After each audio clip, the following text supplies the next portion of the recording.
timbulnya kesengsaraan ataupun penderitaan, baik itu secara fisik, secara seksual, psikologis, dan ataupun penelantaran rumah tangga, termasuk ancaman untuk melakukan perbuatan pemaksaan ataupun pemerasan kemerdekaan secara melawan hukum dalam lingkup rumah tangga.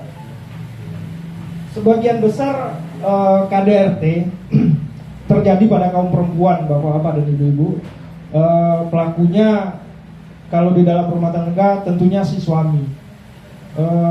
Ada juga korban justru sebaliknya, suami juga ada menjadi korban daripada KDRT. Orang yang mempunyai hubungan darah, perkawinan, persusuan atau pengasuhan, perwalian dengan suami dan bahkan pembantu rumah tangga, itu apabila terjadi kekerasan, di situ juga terjadi KDRT. Lanjut, Pak. Pasal 5 Undang-Undang Nomor 23 Tahun 2004 tentang penghapusan KDRT tadi ditentukan bahwa setiap orang dilarang melakukan kekerasan di dalam rumah tangga. Terhadap orang dalam lingkungan rumahnya sendiri. Tindak kekerasan dalam rumah tangga dibedakan menjadi 4. Yang pertama itu kekerasan fisik. Fisik itu tentunya tubuh. Kedua, kekerasan secara psikis, emosial ataupun mental. Kekerasan terhadap mental. Ketiga, kekerasan terhadap seksual. Keempat itu penelantaran rumah tangga. Lanjut, Pak. Faktor daripada penyebab KDRT tersebut antara lain, pertama, laki-laki dan perempuan tidak dalam posisi yang setara. Misalkan perbedaan umur yang terlalu jauh bisa juga jadi penyebab. Kedua, masyarakat menganggap laki-laki dengan menanamkan anggapan bahwa laki-laki harus kuat, berani, serta tanpa ampun. Di sini kekerasan yang dilakukan oleh suami gitu. Ketiga, KDRT dianggap bukan sebagai permasalahan sosial, tetapi persoalan pribadi terhadap relasi suami maupun istri. Keempat, pemahaman keliru terhadap ajaran agama, sehingga timbul anggapan bahwasanya laki-laki boleh menguasai perempuan. Itu merupakan hal yang sangat-sangat dilarang gitu. Kelima, tidak adanya pengetahuan dari kedua belah pihak antara suami maupun istri bagaimana cara mengimbangi dan mengatasi sifat-sifat yang tidak cocok di antara keduanya. Terakhir, tidak adanya rasa cinta pada diri seorang suami kepada istri, karena mungkin di dalam perkawinan ini adanya kayak seperti perjodohan, kawin paksa tadi yang disampaikan. Pada intinya tidak didasari mungkin dengan rasa cinta ya Bu ya. Lanjut Pak.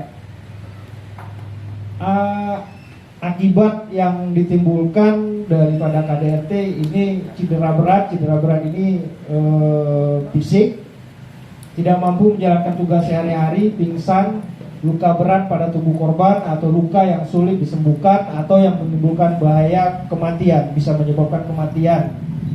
Pada intinya korban meninggal dunia seperti itu Bu. Kelima, kehilangan salah satu panca indera, mendapat cacat, menderita sakit lumpuh, terganggunya daya pikir selama 4 minggu atau lebih, gugurnya atau meninggalnya, matinya kandungan seseorang perempuan.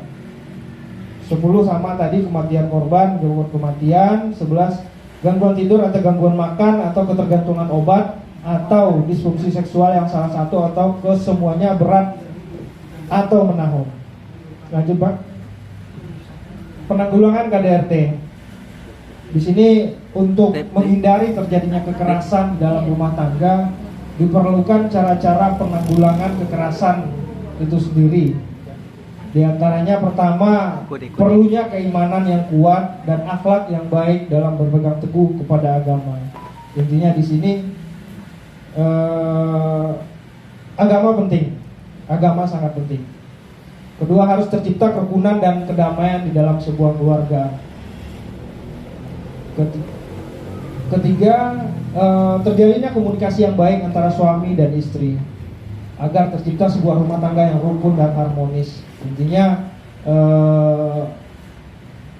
kalau istilah sekarang me time-nya, Bu, waktu bersama keluarga. Keempat, butuh rasa saling percaya, pengertian, saling menghargai, dan sebagainya antar anggota keluarga. Kelima, seorang istri harus mampu berkoordinir berapapun keuangan yang ada di keluarga. Karena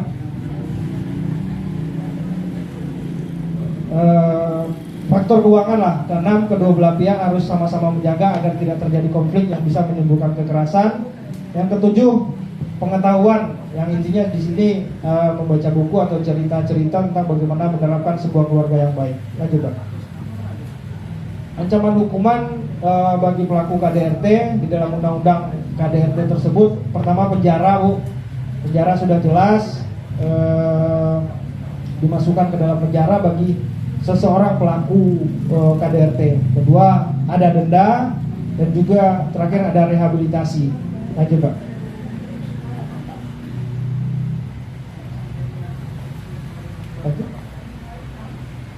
Baik, dilanjutkan lagi sama rekan kami, Pak Nok.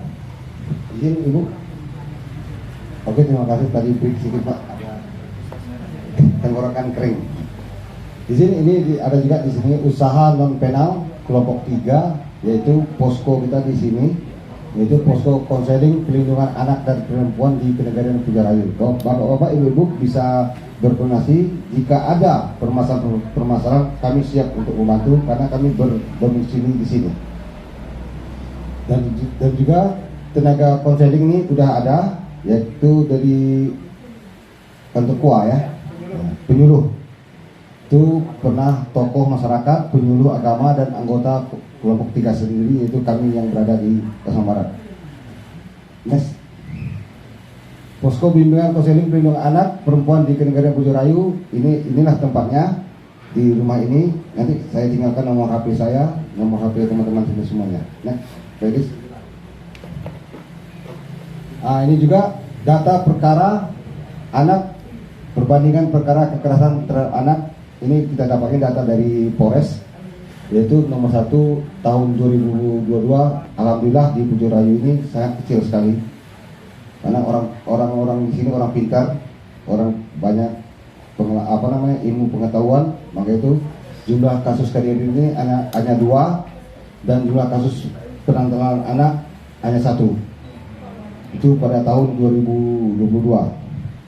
Beda dengan kenegarian yang lain, Bu, sangat tinggi. Kayak di Jambi, maaf, saya sebutkan daerah, minta maaf. Next, Bapak. Ya, sekian Bapak, Ibu. Assalamualaikum warahmatullahi wabarakatuh.